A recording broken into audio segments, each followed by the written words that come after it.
លោកប្រធានាធិបតីសហរដ្ឋអាមេរិកបារ៉ាក់អូបាម៉ាបានជួបជាមួយលោកប្រធានាធិបតីមីយ៉ាន់ម៉ាថេនសិននិងមេដឹកនាំបកប្រឆាំងលោកស្រីអ៊ុងសានស៊ូជីក្នុងដំណើរទស្សនកិច្ចខ្លីមួយមុនពេលអញ្ជើញមកកាន់ប្រទេសកម្ពុជា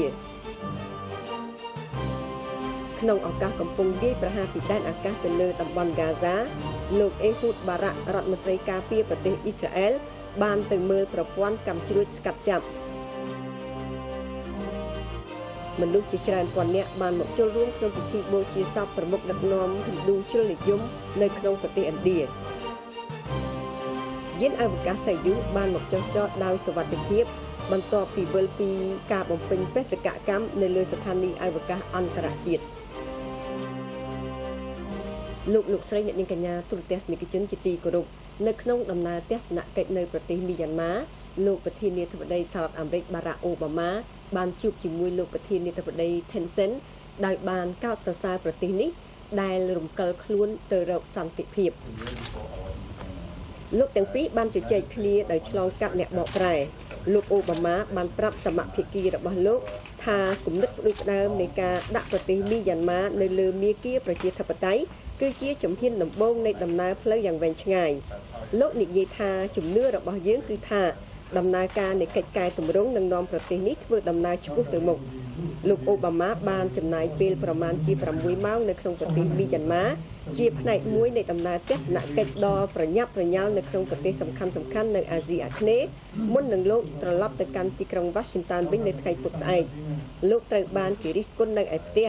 ចំពោះការលើកចេញការដាក់ទណ្ឌកម្មសេដ្ឋកិច្ចនិងនយោបាយលឿនពេកពីប្រទេសមីយ៉ាន់ម៉ាក៏ប៉ុន្តែរដ្ឋបាលរបស់លោកក៏មើលឃើញដែរអំពីចំណងតាក់ទងប្រក្រតីភាពថាជាផ្នែកមួយនៃទំនាក់ទំនងរបស់សហរដ្ឋអាមេរិកជាមួយនឹងតំបន់អាស៊ីអាគ្នេយ៍ដើម្បីរារាំងកំណើនសេដ្ឋកិច្ចរបស់ចិននិងអំណាចយោធានៅក្នុងតំបន់បន្ទាប់ពីជួបជាមួយលោកប្រធានាធិបតីថេនសិនលោកប្រធានាធិបតីសហរដ្ឋអាមេរិកបារ៉ាក់អូបាម៉ាបានជួបជាមួយនឹងលោកស្រីអ៊ុងសានស៊ូជីជាមេដឹកនាំបកប្រឆាំងនិងជាសកម្មជនប្រជាធិបតេយ្យអស់កាលដ៏យូរមកហើយរបស់មីយ៉ាន់ម៉ានៅឯភូមិគ្រឹះមួយក្បែរទីក្រុងរ៉ង់វូនជាកន្លែងដែលលោកស្រីចំណាយពេលអស់ជាច្រើនឆ្នាំស្ថិតនៅក្នុងការឃុំខ្លួននៅក្នុងផ្ទះពេលនេះក្នុងនាមជាសមាជិកសភាមួយរូបលោកស្រីស៊ូជីបានរស់នៅក្នុងភូមិគ្រឹះដែលព័ទ្ធជុំវិញដោយជញ្ជាំងរបងមានដាក់ខ្សែលួសបន្លាផ្លែឡាមពីលើលោកអូបាម៉ាគឺជាប្រធានាធិបតីសហរដ្ឋអាមេរិកលើកដំបូងដែលបានមកធ្វើទស្សនកិច្ចនៅប្រទេសមីយ៉ាន់ម៉ាដែលគេក៏ស្គាល់ដែរថាជាប្រទេសភូមាប្រទេសនៅអាស៊ីមួយនេះបានចាប់ផ្ដើមធ្វើកិច្ចកែតម្រង់ប្រជាធិបតេយ្យក្រោយពីមានការដឹកនាំដោយយោធាអស់កន្លះសតវត្សរ៍មកមុននឹងអញ្ជើញមកកាន់ប្រទេសកម្ពុជាលោកអូបាម៉ានឹងបញ្ចប់ដំណើរទស្សនកិច្ចដ៏ខ្លីរបស់លោកនៅប្រទេសមីយ៉ាន់ម៉ាដោយធ្វើសន្ទរកថានៅឯសាកលវិទ្យាល័យក្រុងរ៉ង់វូនដើម្បីលើកសរសើរអំពីភាពជឿនលឿនរបស់មីយ៉ាន់ម៉ាឆ្ពោះទៅរកលទ្ធិប្រជាធិបតេយ្យប៉ុន្តែជំរុញឲ្យមានការកែតម្រង់តទៅថ្ងៃមុខទៀតមានការតវ៉ាយ៉ាងខ្ញៀវខ្ញានៅក្នុងប្រទេសយេម៉ែននិងប៉ាគីស្ថានកាលពីថ្ងៃអាទិត្យនៅពេលដែលមនុស្សជាច្រើនបានស្រែកយ៉ាងខឹងសម្បារប្រឆាំងនឹងការវាយប្រហារពីដែនអាកាសរបស់អ៊ីស្រាអែលមកលើតំបន់ហ្គាហ្សាមនុស្សជាច្រើនពាន់នាក់បាននាំគ្នាដើរជាក្បួនកាត់រដ្ឋធានីនៃប្រទេសយេម៉ែនដោយស្រែកពាក្យស្លោកប្រឆាំងអ៊ីស្រាអែលហើយក្រវីទង់ជាតិប៉ាឡេស្ទីននិងទង់ជាតិហាម៉ាស់ប្រជាជនប៉ាគីស្ថានរាប់សិបនាក់បានមកប្រមូលផ្ដុំគ្នានៅខាងក្រៅក្លឹបព័ត៌មានក្នុងទីក្រុងការ៉ាជីស្រែកពាក្យស្លោកថាទេចំពោះអ៊ីស្រាអែលលោកមូហាម៉ាត់ហ៊ូសេនមេសណាទីមេដឹកនាំគណៈបកនយោបាយយ៉ាម៉ាអាតអ៊ីអ៊ីស្លាមីដែលរៀបចំការប្រឆាំងនេះបាននិយាយថាយើងជឿថានេះជាការប្រឡ័យពូជសាសន៍មូស្លឹមដែលអ៊ីស្រាអែលធ្វើឡើងពិភពមូស្លឹមត្រូវតែស្រែកប្រឆាំងនឹងការឈ្លានពានរបស់អ៊ីស្រាអែលក្នុងឱកាសនេះដែរលោកលូរ៉ង់ហ្វាប៊ីយូរដ្ឋមន្ត្រីការបរទេសបារាំងបានជួបជាមួយលោកម៉ាហ្មូតអាប់បាសប្រធានាធិបតីប៉ាឡេស្ទីននៅក្នុងទីក្រុងរ៉ាម៉ាឡាដើម្បីបន្តកិច្ចប្រឹងប្រែងរបស់លោកក្នុងការនាំឲ្យមានបទឈប់បាញ់មួយរវាងអ៊ីស្រាអែលនិងតំបន់ហ្គាហ្សាអ៊ីស្រាអែលកំពុងស្ថិតនៅលើផ្លូវឆ្លងកាត់មួយដែលថាតើត្រូវធ្វើការរុករានទន្ទ្រានតាមផ្លូវគោក ឬក៏ធ្វើទៅតាមការបញ្ចុះបញ្ចូលឲ្យមានបទឈប់បាញ់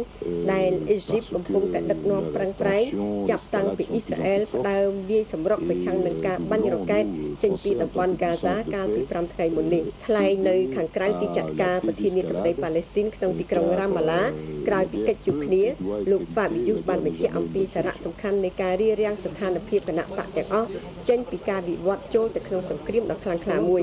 លោកហ្វាប៊ីយូបាននិយាយថាយើងមានការបារម្ភយ៉ាងខ្លាំងពីព្រោះភាពតានតឹងកំពុងតែកើនឡើងសង្គ្រាមអាចមានហើយគួរតែបញ្ជាសង្គ្រាមវាមិនមែនជាដំណោះស្រាយល្អឡើយលោកអាប់បាសប្រធានាធិបតីប៉ាឡេស្ទីនបានផ្ដល់ព័ត៌មានយ៉ាងខ្លីដល់អ្នកនយោបាយជាន់ខ្ពស់ក្រោយពីបានជួបជាមួយនឹងលោកហ្វាប៊ីយូដោយលោកនិយាយថាលោកចង់ឲ្យបណ្ដាប្រមុខដឹកនាំអារ៉ាប់ទាំងអស់ជួយបញ្ចប់អំពើហិង្សានេះក្នុងឱកាសនេះដែរការប៉ះទង្គិចបានផ្ទុះឡើងនៅទូទាំងតំបន់ West Bank រវាងក្រុមប៉ាឡេស្ទីនតវ៉ាប្រឆាំងនឹងការវាយប្រហាររបស់ទាហានអ៊ីស្រាអែលមកលើតំបន់ហ្គាហ្សានិងទាហានអ៊ីស្រាអែលកាលពីថ្ងៃអាទិត្យកន្លងទៅនេះប៉ាឡេស្ទីនមួយក្រុមបានដើរជាក្បួននៅក្នុងការធ្វើយុទ្ធនាការគាំទ្រមួយចំពោះប៉ាឡេស្ទីននៅតំបន់ហ្គាហ្សានៅឯកន្លែងឆៃឆេហាវ៉ារ៉ាក្បែរទីក្រុងណាប្លូសនៅពេលដែលពួកគេមកដល់ស្ថានភាពក៏បានប្រែក្លាយទៅជាចំណុចផ្ទុះអំពើឃោរឃៅ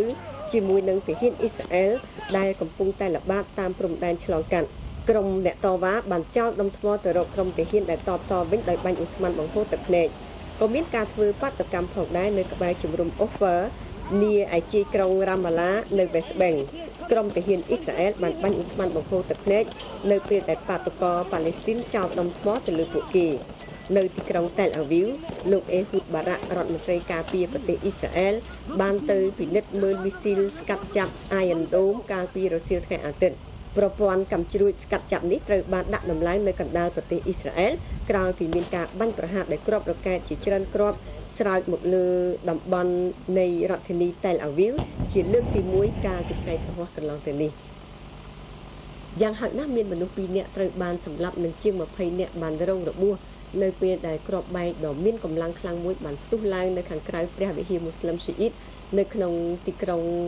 ដ៏ធំជាងគេរបស់ប៉ាគីស្ថានយោងតាមរបាយការណ៍ថាគ្រាប់បែកត្រូវបានគេដាក់បង្កៃនៅឯរនាំងសន្តិសុខនៅក្នុងតំបន់ហ្គូសានអ៊ីអ៊ីក្បាលនៅក្នុងទីក្រុងការ៉ាជីរបាយការណ៍ខ្លះបានសន្និដ្ឋានថាវាជាគ្រាប់បែកបញ្ជាពីចម្ងាយដែលដាក់ជាប់នឹងម៉ូតូមួយគ្រឿងហ្វាទីយ៉ាបហ្សាហ្វ្រីជាអ្នករបួសមួយរូបនៅក្នុងការផ្ទុះគ្រាប់បែកនេះបាននិយាយថាលោកកំពុងតែអង្គុយជាមួយនឹងអ្នកឯទៀតនៅពេលដែលរថយន្តមួយគ្រឿងបានបើកមកជុំក្បែរនេះនៅខាងមុខរថយន្តនោះមានម៉ូតូមួយគ្រឿងពេលដែលរថយន្ត Suzuki ឈប់នៅខាងមុខហាងលក់ទឹកដោះគោគ្រាប់បែកក៏ផ្ទុះឡើងការដែលជីស្ថិតនៅក្នុងអំពើហិង្សាយ៉ាងធ្ងន់ធ្ងរជាកន្លែងដែលវាជាធម្មតាទៅហើយដែលមានការបង្ហូរឈាមកាប់សម្លាប់ជនជាតិភាគតិចអ្នកនយោបាយនិងនិកាយបាតុករប្រមាណជា 2000 នាក់បានដើរជាក្បួនកាត់ផ្លូវនានាក្នុងរដ្ឋធានីពណ៌អូប្រាំងនៃប្រទេសហៃទី